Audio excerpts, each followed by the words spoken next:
Today, I'm gonna try something I've never tried before and turn all of the knobs on my amp all the way up.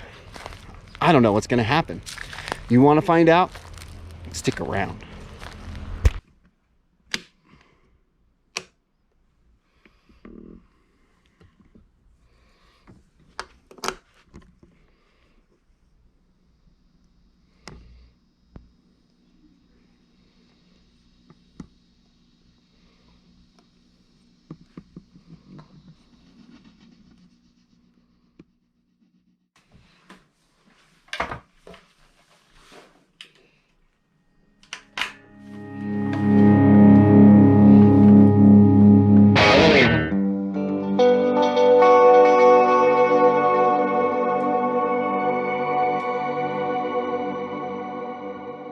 Welcome my friends, my name is Adam from Miller's Custom Guitars, and this channel is all about learning as much about guitars as we can. Today I'm going to do something I've never done before and turn all of the knobs on my amp all the way up. That's how Britain did it, that's how Brian May does it, and it's worked out pretty well so far. Today I'm taking a slight deviation away from my normal guitar tech leaning discussions, and I'm going to be wading straight into guitar tone talk. But I gotta be honest with you, today I'm going to be learning together with you because I'll be wading into uncharted territory, at least for me. In case you missed it, in my last video I took a deep dive into the history and mythos of one of the most famous and iconic guitars ever made, Brian May's Red Special. His guitar is truly one of a kind, being made by hand by Brian and his father because he couldn't afford to buy a production guitar. Brian utilized a genius wiring design on this guitar that allowed him to select each individual pickup by itself, then a separate switch to flip the phase. But the true magic of his guitar, and what really separates it from a Strat, in my opinion, is that the pickups are wired so that when multiple pickups are on, they are in series so they have extra power and punch like a humbucker. Also, since the middle pickup is reverse wound and reverse polarity, when he uses the middle pickup in combination with either the bridge or neck pickup, it still cancels the hum and you get an actual humbucker. In my last video, I modified this Eart Stratocaster style guitar and turned it into an homage of Brian May's Red Special.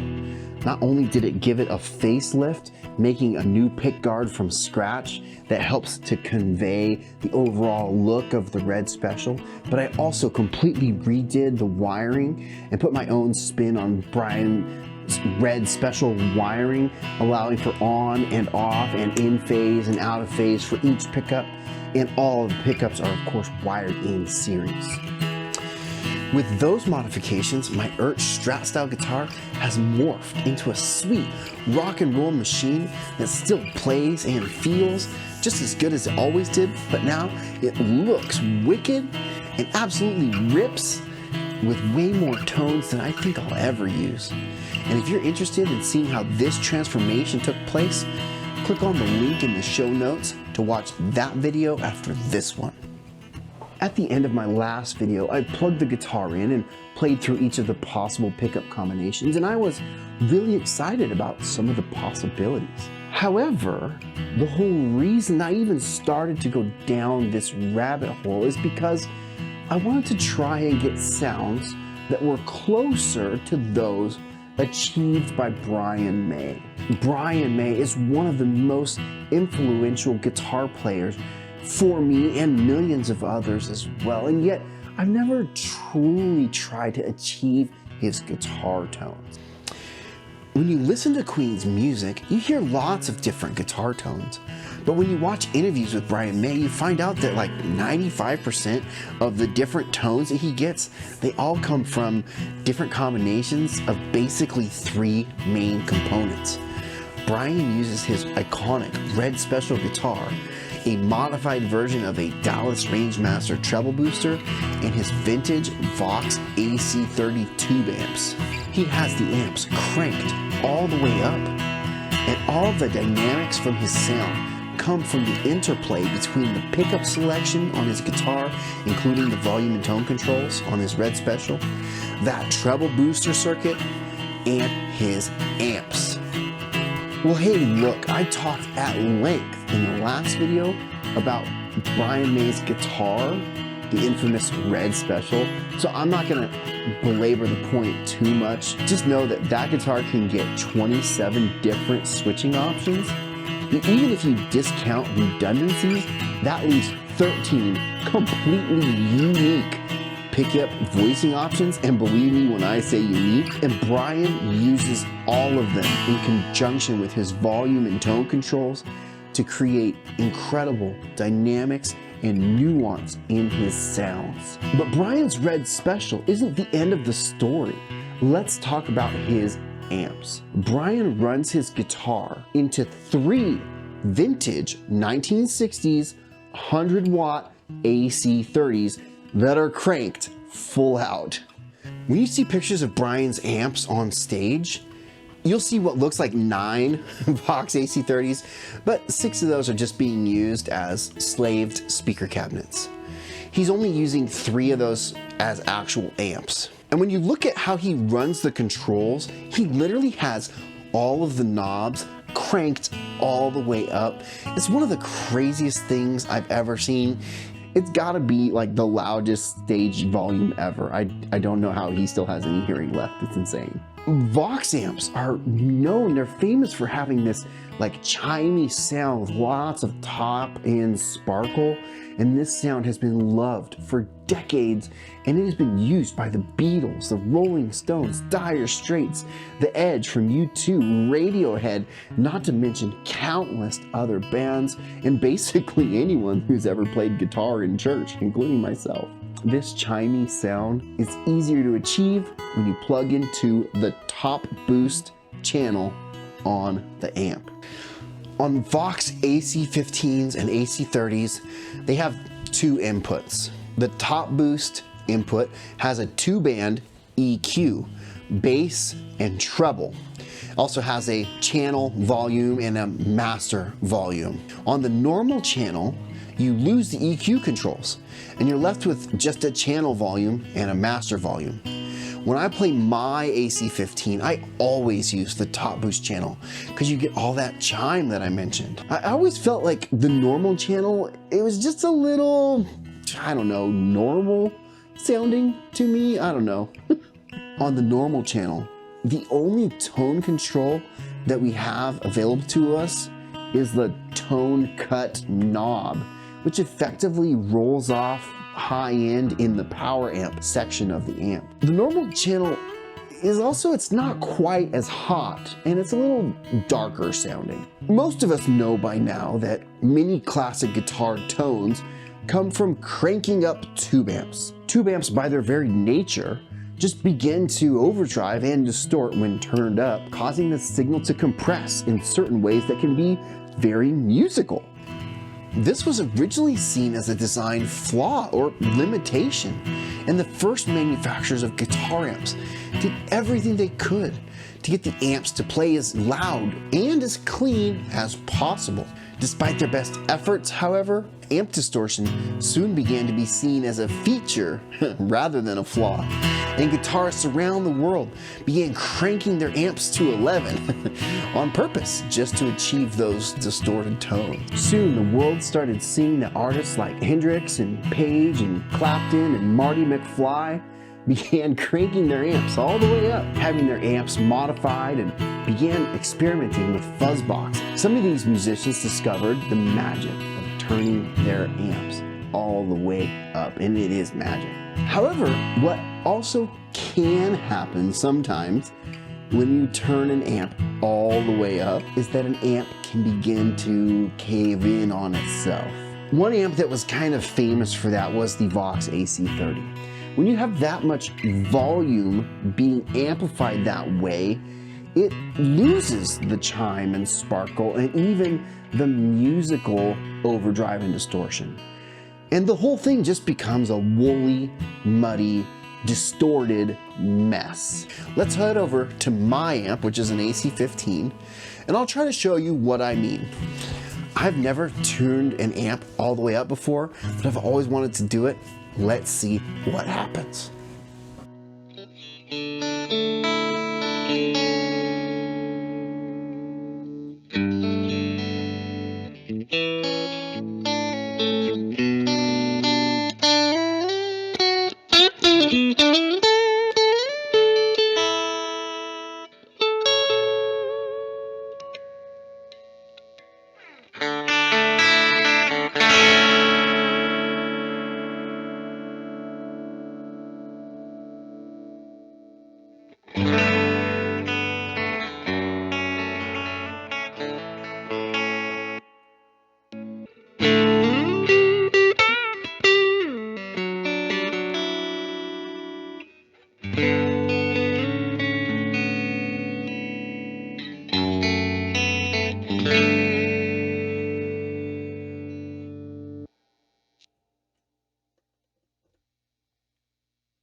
As we just heard in those clips, I played into the top boost channel, which had an open, chimey sound with a hint of dirt.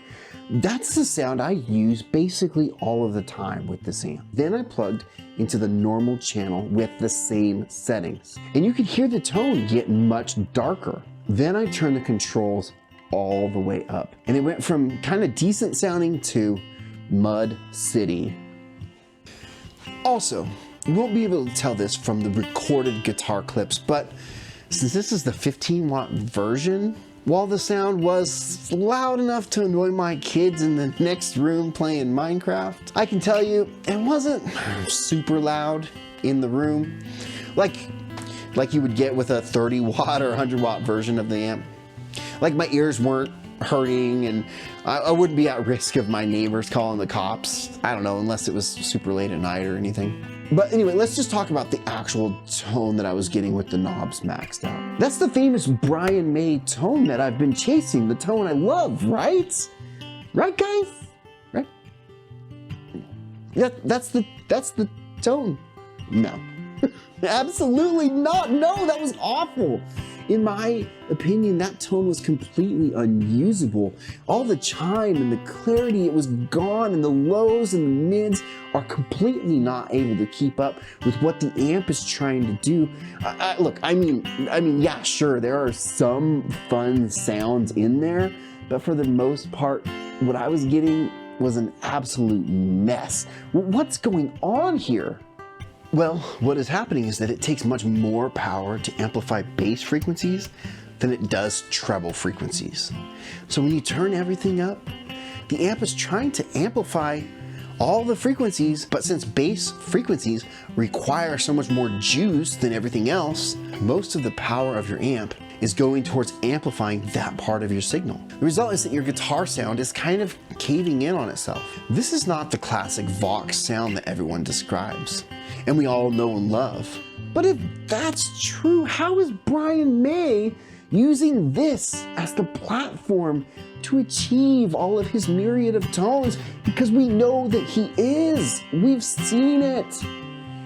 That's because of the next major component of his sound, and that is the vintage style treble booster circuit. The Dallas Rangemaster Treble Booster was released in 1966, and it wasn't a guitar pedal at all.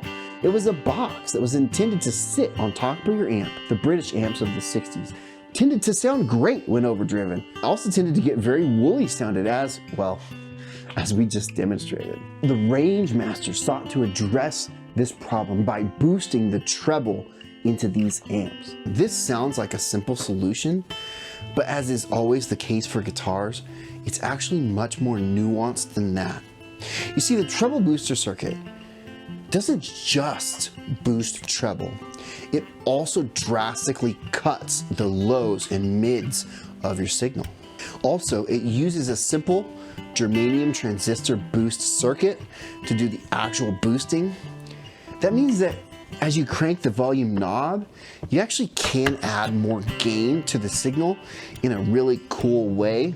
The treble booster circuit has been copied, cloned, and modified countless times, and because it has become much more widely available, it has also become very easy to misuse, misunderstand, and mistakenly think that you hate it.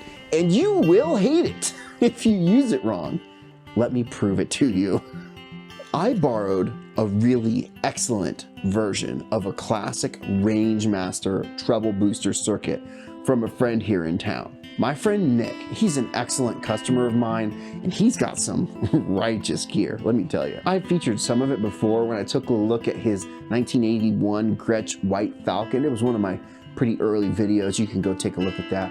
But he's graciously lent me his Analog Man Beano Boost, which is about as traditional as you can get with this kind of circuit, while still having modern amenities like an LED, true bypass switching, and being able to be powered by a power supply, and not to mention having it as a pedal instead of a box that sits on your amp. It even has a 3-way toggle to go from a treble booster to a mid booster to a full range boost. Don't let that fool you. This thing is traditional to the bones. It's hand wired. It's gorgeous inside.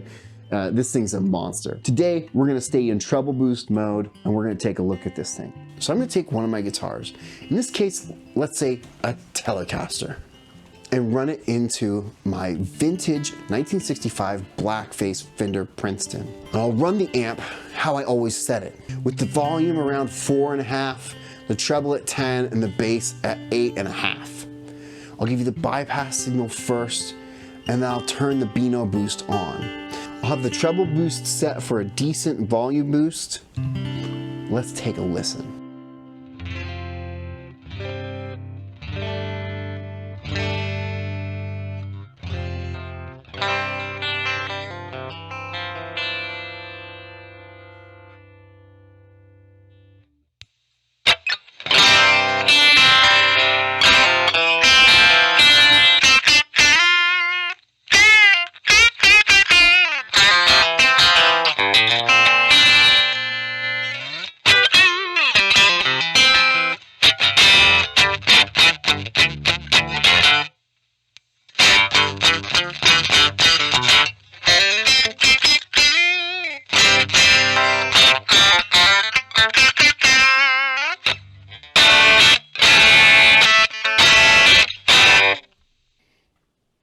Well,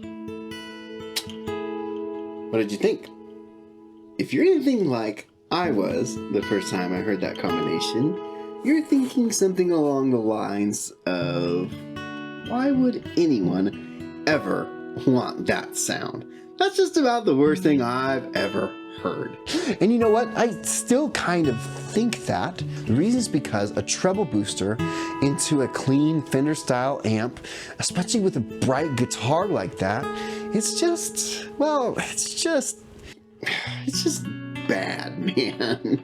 However, when we go back over to the AC-15 and we turn it loud enough to get the amp working, something magic starts to happen. Remember when I was talking about how the bass frequencies take a lot more power to amplify than the treble frequencies. When you hit the front end of a cranked amp with a treble booster, those bass and mid frequencies are greatly reduced by the treble booster.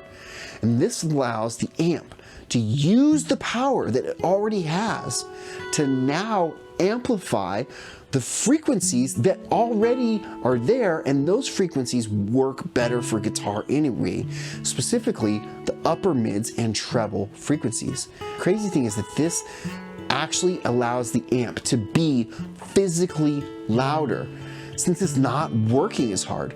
Remember guys, sound is physics. So because it has more juice to give to those Goldilocks frequencies, the overall effect is a more focused sound that cuts through the mix better, and it's actually louder. Physically louder. The other things that happens is that these frequencies, since they now have more power and they can be louder, but also since they're getting more juice, those frequencies are actually overdriving even more, and they're compressing more in a really pleasant way, like pleasant for guitar.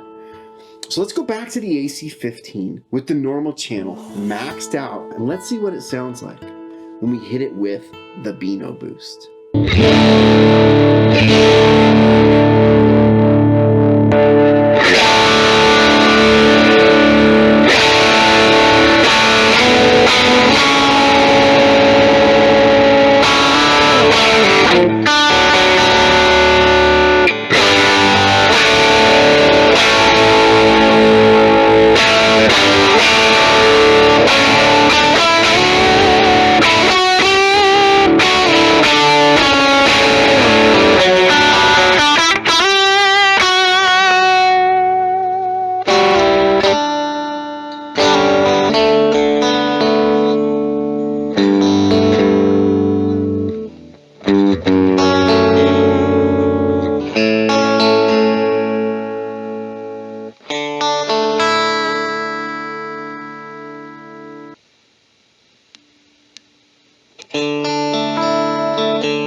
Beelzebub has the devil put aside for me, for me, for me.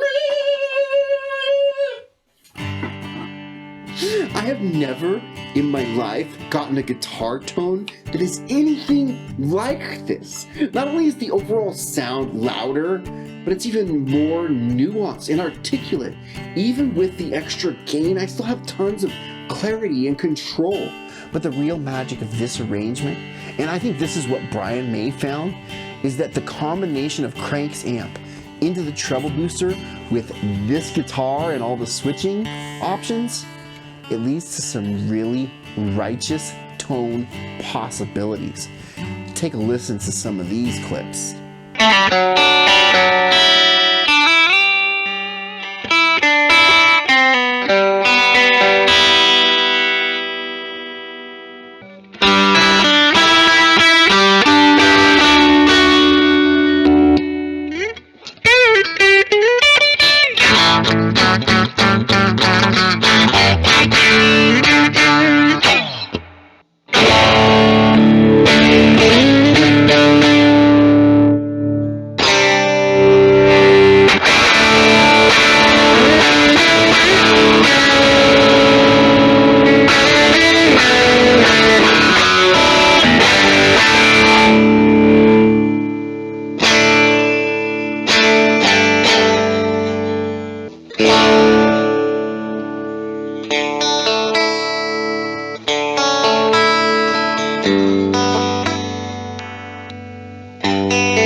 As you heard in those clips, with just the controls at my fingertips, I have the ability to go from full-on rock and roll to solos that are guaranteed to cut through the mix. The fabled Vox chime is back when I want it.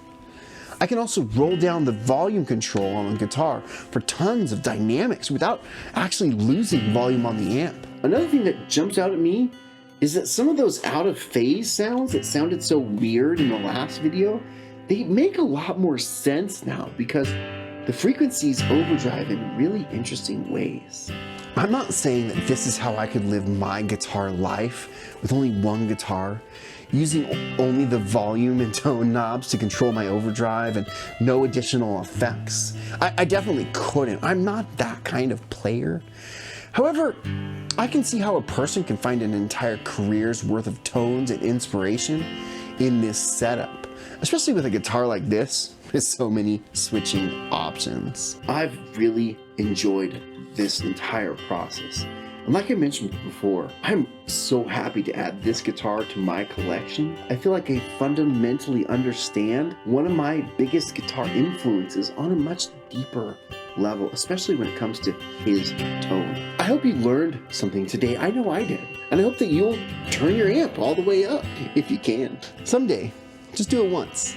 If you do, find a way to tame some of those bass frequencies, maybe with an overdrive that shelves some low end like a tube screamer or Klon style circuit, or better yet, a treble booster. If you do that, experiment with the knobs on your guitar to see how many different tones you can get without changing anything else. I bet that you'd be surprised how versatile of a sound that is. From buttery smooth to full-on crunch, it's all right there at your fingertip. Well, I don't know, depending on your amp, I guess. If you enjoyed this video, make sure to click the thumbs up button, and to make sure you don't miss any videos in the future, be sure to click subscribe and click that bell icon. That always helps me out. And in case you missed my big announcement a couple weeks ago, I recently launched a new podcast with episodes airing weekly on a second channel. This is called the N+1 Podcast, Obsessed with Obsession. And I bring on guests and we talk about their hobbies, passions, and obsessions. And we had my sister on to talk about quilting. I had a guest on to talk about YouTube. I had another guest to talk about improv, comedy. And I had my friend Gabe on, who fed me scotch, which was gross because I only drink Diet Pepsi. It was a really great episode. I encourage you to go over there. I'll have a link in the show notes. But otherwise, for all your guitar content, you can stay here and subscribe there. And until next time, turn your amps all the way up and don't be a jerk. Thanks, guys.